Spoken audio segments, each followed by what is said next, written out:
ஒரு பிரியாணி கடைக்காரனை உள்ளே தூக்கி வைக்க ஒட்டுமொத்த தமிழ்நாடும் ஒன்றா சேர்ந்து உட்கார்ந்து போராட வேண்டியதாக இருக்குது. அதுவும் ஒரு நாள் 2 நாள் இல்லை, 3 நாள் போராட வேண்டியதாக இருக்குது. ஒரு பிரியாணி கடைக்காரன் வெர்சஸ் தமிழ்நாடு அப்படின்ற அளவுக்கு ஆயிடுச்சு. நாமெல்லாம் இந்த பிரச்சனையை ஒரு ஆங்கிளில் போகிறோம். அதை பாதிக்கப்பட்ட அந்த பொண்ணு பக்கத்தில் நின்று பேசுகிறோம். பாதிக்கப்பட்ட பொண்ணு பக்கத்தில் நின்று பேசுகிறது தான் நியாயம், அதுதான் தர்மம். ஏன்னா அந்த பொண்ணு என்ன வழியை ப்ராசஸ் பண்ணிக்கிட்டு இருக்கு அப்படின்றது அந்த பொண்ணுக்கு மட்டும்தான் தெரியும், புரியும். நம்ம யாராலையுமே அதை நினச்சி கூட பார்க்க முடியாது. அதே நேரத்தில் இன்னும் ஒரு விஷயம் நம்ம சொல்ல வேண்டியது இருக்குது.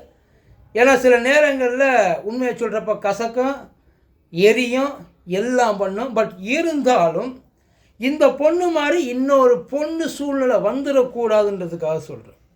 எந்த ஒரு இடமுமே நமக்கு சேஃப் கிடையாது. அதான் இதுதான் நம்ம வீடு கூட நமக்கு சேஃப் கிடையாது சார். அதுவே திக்கு திக்குன்னு தான் உட்காந்துருக்கணும். சில நேரங்களில் நமக்கே பயமாக இருக்கும் வீட்டுக்குள்ளே தனியாக இருக்கிறதுக்கு. ஃபீல் பண்ணியிருக்கீங்களா? அப்படி இருக்கிற நேரத்தில் எந்த ஒரு இடமும் நமக்கு சேஃபானது கிடையாது. இப்போ அந்த காட்டுக்குள்ளே அந்த பொண்ணு போனது சரியா தப்பா அப்படின்ற பேச்சுக்குள்ளே நான் வரல. அது காலேஜ். அந்த பொண்ணு யார் கூட வேணாலும் சேர்ந்து எங்கே வேணாலும் போகலாம்.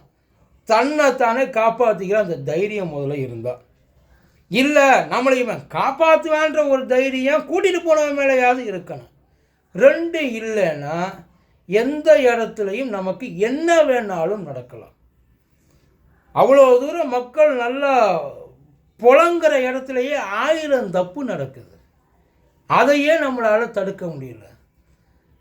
இந்த லட்சத்தில் அது காலேஜ் தானே, ரெசார்ட்டா என்ன? தனியாக போயிட்டு காட்டுக்குள்ளே உட்காந்துருக்க வேண்டிய அவசியம் முதல்ல என்ன? நமக்கு தெளிவு. நம்ம படித்த பிள்ளைய தானே இது. அந்த பிள்ளைக்குன்னு இல்லை, எல்லாருக்குமே சொல்கிறோம்.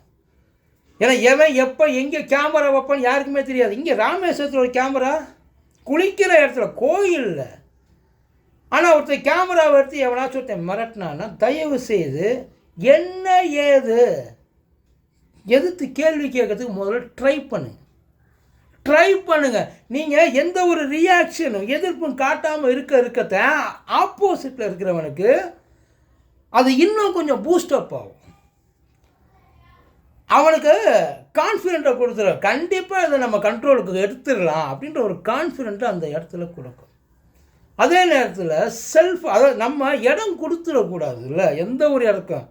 அதாவது தேடி பிடிச்சி பல தப்புகள் பண்ணுறாங்க. அதெல்லாம் இல்லைன்னு தெரியுது. இந்த மாதிரி ஆளுகளை எல்லாம் நல்லா இந்த குதிரை காலில் கட்டி இந்த சைடில் காலை கட்டி கவட்டையை 2 கிழிச்சணும். அதிலலாம் எந்த மாற்றமும் இல்லை. நிறைய பேர் ஊருக்குள்ளே இருக்காங்க. ஆனால் அதுக்கெல்லாம் இங்கே நமக்கு வழிவகை இல்லை, கிழிக்கிறது நம்மளால் முடியாது. முடிஞ்ச வரைக்கும் நம்மளை எந்த அளவுக்கு சேஃபாக செக்யூர் பண்ணிக்கிறோமோ அதை பண்ணுறதுக்கு ட்ரை பண்ணுங்க. நல்லா ஃப்ரீடமாக இருக்குது அப்படின்னு சொல்லி ஃப்ரீடத்தை நீங்கள் மிஸ்யூஸ் பண்ண உங்கள் ஃப்ரீடத்தை வேறு எவ்வளோச்சும் மிஸ்யூஸ் பண்ணிட்டு போயிடுவாங்க. இப்போ சில பேர் என்ன சொல்கிறாங்கன்னா அந்த பொண்ணு பையனும் தனியாக இருக்குது அவ்வளோ பெரிய தப்பா? அந்த அளவுக்கு நம்மளாம் ரொம்ப பரந்த மனப்பான்மையோடு இருக்கோம். எவ்வளோ பேர் அந்த பொண்ணு பையனும் தனியாக இருந்தது தப்பு இல்லைன்னு சொல்கிறீங்க?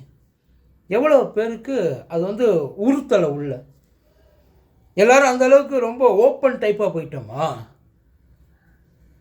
அதான் அந்த பொண்ணுக்கு நடந்திருக்கக்கூடாது. ஆனால் அந்த பொண்ணு அந்த இடத்துக்கு போயிருக்கணுமா போயிருக்கக்கூடாதா? போனது தப்பு இல்லைன்ற மாதிரியே பேசுகிறாங்க சார். முதல்ல அது தப்பு, அதை சொல்லுங்கள். அது தப்பு. சரி, இப்போ அந்த இடத்துல ஒரு ஹஸ்பண்ட் அண்ட் ஒய்ஃப் அவங்களுக்குள்ளே இருக்கிறாங்க, அப்போ அது தப்பு. அப்பயுமே அது தப்பு. டேஞ்சர் பிளேஸுப்பா, டேஞ்சர் பிளேஸ். அந்த இடத்துக்கு போகிறது ரொம்ப தப்பு. யாராக இருந்தாலுமே தப்பு. இது ஒரு பொண்ணுன்னு நினைக்கிறேன். ஒருவேளை அந்த இடத்துல ஒரு பைசெக்சுவல்காரன் உள்ளே ஒரு ஆம்பளை பயலை அந்த மாதிரி பண்ணியிருந்தானே என்ன பண்ணியிருப்பிய? அவன் வெளியிலையும் கூட சொல்லியிருக்க முடியும். இதெல்லாம் நடக்குது ஊருக்குள்ளே. ஒன்றும் இல்லை, ட்ரெயின் இருக்குல்ல, லோக்கல் ட்ரெயின். அந்த லோக்கல் ட்ரெயினில் போயிட்டு வர முடியாத அளவுக்கு பயம் இருக்குது. பப்ளிக் அந்த ட்ராவலில் அவ்வளோ பேர் போனாங்க. இறங்கினா ஸ்டேஷனில் போலீஸ் நிற்கும். கூடவே பெட்டியிலே பல பேர் ட்ராவல் பண்ணுவாங்க.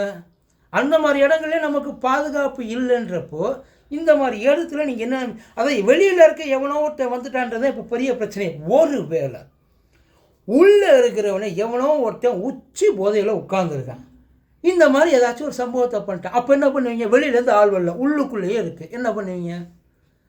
நாம் எந்த அளவுக்கு சேஃபாக இருக்கோன்னு முதல்ல நம்ம தெரிஞ்சுக்கணும். யாரும் நமக்கு சொல்லிக் கொடுக்க வேண்டிய அவசியமே கிடையாது. யாருமே நம்ம சொல்லிக் கொடுக்க வேண்டாம். நமக்கு தெரியும் எது ரைட்டு, எது தப்பு, எது சேஃபு, எது ஆபத்து, இது எல்லாமே நமக்கு தெரியும். ஆனால் தெரிஞ்சிருந்தும் அந்த ஒரு திமிரில் நம்ம போயிடுறோம். திமிரா, ஆசையா, இல்லை ஒரு அட்வென்ச்சரா, அதை பற்றிலாம் தெரியல. பட் ஆனால் ஏதோ ஒன்று உள்ளுக்குள்ளே போந்து ஒன்றும் ஆகாது போ, ஏதாச்சும் ஆயிடுச்சு என்ன பண்ணுவீங்க? சீட்டு பெல்ட்டு போட்டு ஓட்டணுன்றது ரூல்ஸு. சீட்டு பெல்ட்டு போடாமல் போயிட்டு ஆக்சிடென்ட் ஆகி செத்தவே பல பேர் இருக்கா. கார் மேலே தப்பு சொல்லுவோமா? எதிர்த்தாப்புல ஒருத்தன் வந்தான் அவன் மேலே தப்பு சொல்லுவோமா? நம்ம மேலே தப்பு சொல்லுவோமா? எவ்வளோ சேஃபாக நம்ம இருக்கணும் அப்படின்றது நம்ம முடிவு பண்ண வேண்டியது சார். கூட பழகுனவங்களே யாரும் நம்ப முடியாது. எவ்வளோ நியூஸ்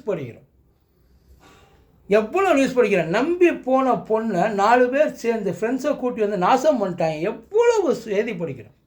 ஆளாளுக்கு கையில் ஃபோன் இருக்குல்ல, அவ்வளோ ஃபோன் இருக்கு. ஒன்றும் இல்லை, அந்த பையன் அவன் வந்தானா மறட்டினானா ஓடிட்டானா, ஹாஸ்டலுக்குள்ளே தானே இருக்க, வேறு எங்கேயும் வெளியூரில் இருக்க இல்லை வெளிநாட்டில் இருக்கியா, உனக்கு தெரியாத எவனும் இருக்குன்னு ஒரு 4 பேருக்கு ஃபோனை போட்டு வர சொல்லி என்ன ஏதுன்னு வந்து பார்த்துக்கலாம். அட்லீஸ்ட் செக்யூரிட்டியை கூப்பிட்டுருக்கலாம். சத்தம் போடு, எத்தோ ஒன்று சம்திங். டோட்டல் சைலண்ட்டாக ஆகிடுவாங்களா? ஆக்சுவலாக அந்த பையனை தப்பு சொல்ல, அந்த பையனும் மறந்து போயிருக்கலாம். அவன் இந்த மாதிரி எக்ஸ்பீரியன்ஸ் வந்து பார்த்துருக்க வேண்டிய அவசியமும் கிடையாது. ஆனால் இப்படி ஒரு சூழ்நிலைக்கு இடத்த நம்ம ஏன் உருவாக்கி கொடுக்கணும்?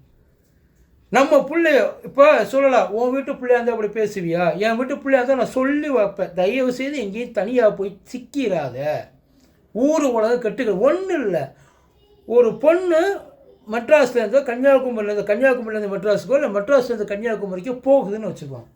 காலையில் போய் சேர்ற வரைக்கும் திக்குன்னு உட்காந்துருப்போம் சார். திக்குன்னு மனசுக்குள்ளே அடிச்சுக்கும். புள்ள வந்துச்சா, போணுச்சா, கரெக்டாக பஸ்ஸில் இருக்கிறப்போ ஒரு தடவை ஃபோன் பண்ணுவோம், பஸ்ஸை விட்டு இறங்குறப்போ ஒரு தடவை ஃபோன் பண்ணுவோம்.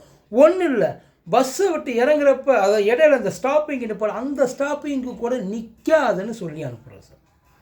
ஒரு பொண்ணு டூருக்கு போகுது, ஒரு குழுவாக போகுது. அந்த டூருக்கு போகிற பொண்ணைய நம்ம திருப்தியாக மனசை வந்து அனுப்பிச்சு வைக்கலை, பயமாக இருக்குது. அந்த பொண்ணு மேலே நமக்கு நம்பிக்கை இருக்குது, ஆனால் இந்த சொசைட்டி மேலே நமக்கு அந்த நம்பிக்கை இல்லை. அந்த மாதிரி ஒரு சொசைட்டியில் தான் நம்ம இருக்கிறோம். அதை முதல்ல நல்லா தெரிஞ்சுங்க, மனசுக்குள்ளே பதிய வச்சுங்க. அப்புறம் எவனாச்சும் ஒருத்தன் உங்களை ஃபோட்டோ எடுத்தோ வீடியோ எடுத்தோ மிரட்டினானா பொட்டு மேலே அடிங்க. உடனே போய் கம்ப்ளைண்ட்டை பண்ணுங்கள், போலீஸில் கொடுங்க. கம்ப்ளைண்ட் பண்ணலைன்னா சிஎம் செல்லுக்கு போடுங்க. எடுக்கலை அப்படின்னா எல்லாத்தையும் எடுத்துட்டு அதுக்கப்புறம் எல்லாத்தையும் ஒரு வேளை எதுவுமே இல்லை அப்படின்றதுக்கப்புறம் தனியாக போராடி தான் ஆகணும், வேறு வழி கிடையாது. கூட யாரையாவது வேணால் சேர்த்துக்கங்க. யாருமே இல்லையா, எங்களை கூப்பிடுங்க, நாங்கள் வர. உண்மையிலேயே இதெல்லாம் ஏன்னா இது உங்களுக்காக பண்ணுற வேலை கிடையாது, உங்களை வச்சு எங்களுக்காக நாங்கள் பண்ணிக்கிற வேலை. எல்லாருக்காகவும் இதை நம்ம செஞ்சால், ஒருவேளை இன்னைக்கு அந்த பொண்ணு கம்ப்ளைண்ட்டை கொடுக்காம இருந்திருந்தால் இப்படி ஒரு சம்பவம் வெளில வந்திருக்காது. இன்னும் எவ்வளோ பேர் இதே மாதிரி ஆகியிருப்பாங்கன்னு தெரியாது. அந்த பொண்ணு கொடுத்த அந்த ஒரு கம்ப்ளைண்ட்னால தான் இன்னைக்கு அண்ணா யூனிவர்சிட்டி சேஃபாக இருக்கிறதுக்கான ஒரே ஒரு காரணம். அவனை தூக்கி உள்ளே வச்சது, இவனை மாதிரி ஆளுகளுக்கு ஒரு சின்ன பயத்தை உருவாக்குனது அந்த பொண்ணு. அதனால் நம்ம முன்னாடி வந்து எதுவும் பண்ணாதான் உண்டு. அதே நேரத்தில் இந்த மாதிரி சம்பவங்களுக்கு கூடுமான வரைக்கும் இடம் கொடுக்காமல் பார்த்துக்க வேண்டியதும் நம்ம பொறுப்பு.